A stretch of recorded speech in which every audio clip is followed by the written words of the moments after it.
Assalamualaikum warahmatullahi wabarakatuh. Selamat pagi.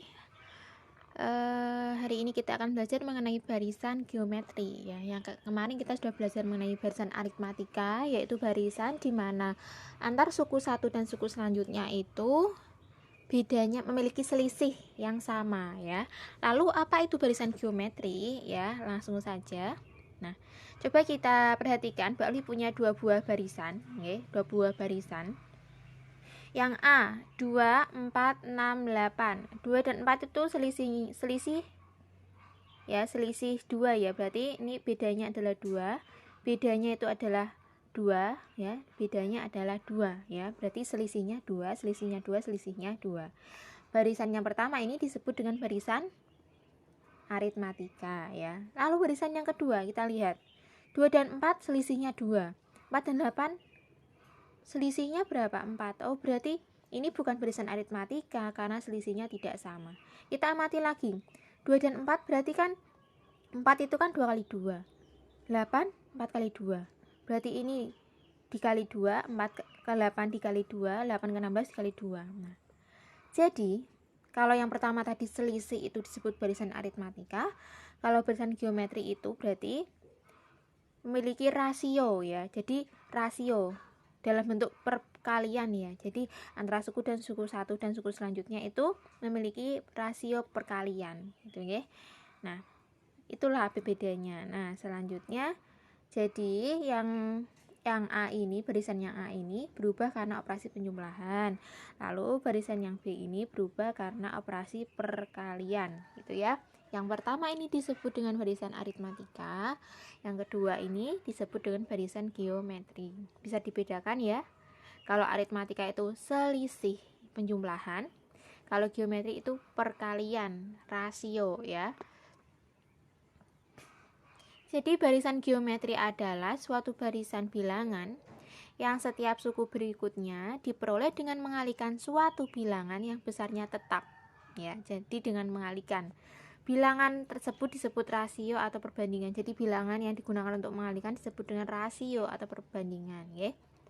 Nah, lalu ini coba kalian tentukan sendiri ya, mana yang aritmatika, mana yang geometri, dan alasannya. Alasannya seperti apa? Kalian buat itu saja loh.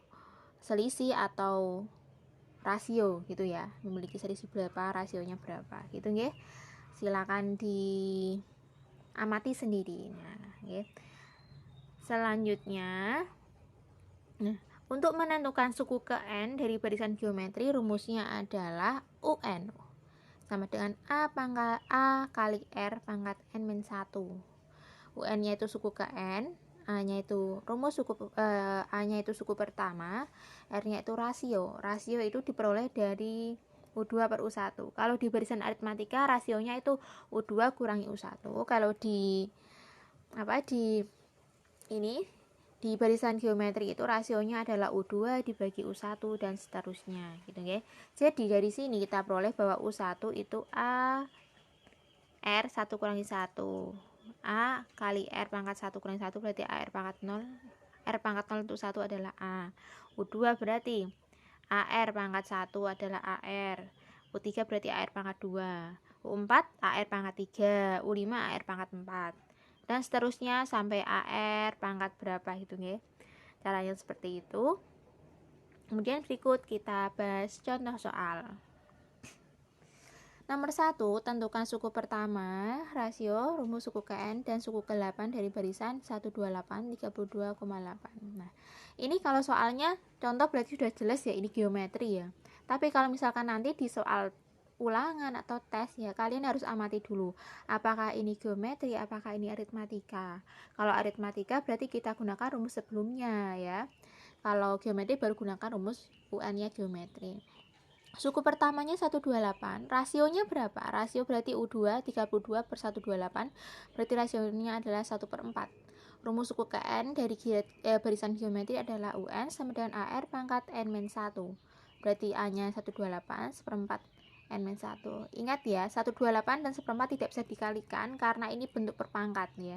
Jadi kalau ada bilangan berpangkat, caranya adalah pangkatkan dulu baru dikalikan ya. Karena ini pangkatnya masih n, berarti tetap seperti ini saja. Nah, kemudian yang kita cari adalah suku ke-8, berarti tinggal kita ganti n-nya dengan 8. Berarti ini U8 sama dengan 128 kali seperempat pangkat 8 kurangi 1. 128 kali seperempat pangkat 7, berarti seperempat pangkat 7 kan 1 pangkat 7 per 4 pangkat 7 ya, ini ya. 128 itu disederhanakan menjadi 2 pangkat 7. Kemudian 4 pangkat 7 disederhanakan bisa menjadi 2 pangkat 14. Dari mana? 4 itu kan 2 pangkat 2 dipangkatkan 7, berarti 2 pangkat 14. Nah, dari sini kalau ada pangkat ya, bilangan berpangkat kok dibagi ya, saling membagi, maka pangkatnya dikurang, hasilnya berarti 7 kurangi 14 itu berarti 2 pangkat min 7. 2 pangkat min 7 itu kan 1/2 pangkat 7. Atau gampangnya kalau ini dicoret saja, ini berarti bagi 2 pangkat 7 1, ini bagi 2 pangkat 7 berarti 2 pangkat 7, hasilnya 1/128. Lanjut contoh yang kedua, suatu suku keempat dari suatu barisan geometri adalah 24. Kemudian suku ke-6-nya adalah 96. Tentukan rumus suku ke n. Ya, berarti diketahui U4-nya 24. Kita ingat U4 itu apa? Kalau di barisan geometri, AR pangkat 3. Langsung saja ya, biar tidak ini tidak perlu sebenarnya. Kalau kalian sudah paham berarti langsung saja AR pangkat 3 sama dengan 24. U6 berarti AR pangkat 5 sama dengan 96. Nah, kita bandingkan. Ini Bu Alfi kurang menulis rasio ya. R ya, tulisannya R ya di sini. R itu sama dengan U6 per U4. U6 itu kan AR pangkat 5, U4-nya AR pangkat 3. U6-nya 96, U4-nya 24. Nah, sekarang AR pangkat 5 per AR pangkat 3, A-nya kan hilang berarti ya, A-nya habis. R pangkat 5 per R pangkat 3 hasilnya R pangkat 2. 96 bagi 24 hasilnya 4, maka R-nya hasilnya adalah 2. Kita sudah ketemu rasionya, selanjutnya kita cari A-nya. Bagaimana mencari A? Pilih satu persamaan, berarti AR pangkat 3 saja ya. R pangkat 3 sama dengan 24, A kali 2 pangkat 3 sama dengan 24, berarti 8A sama dengan 24, A-nya adalah 3. Selanjutnya, berarti rumus suku ke n-nya adalah A kali R pangkat n-1, A-nya 3, R-nya 2. Nah, sampai sini saja ingat, 3 dan 2 tidak bisa dikalikan ya, karena ini bilangan berpangkat ya. Yang dicari selanjutnya adalah U9, ini Bu Alfi malah U10, berarti ini nanti soalnya diganti suku ke 10 saja ya. Berarti U10 sama dengan 3 kali 2 pangkat 10 min 1, 3 kali 2 pangkat 9, hasilnya 1536. Kemudian latihan soal, ada 4 buah latihan soal ya, silakan dikerjakan ya.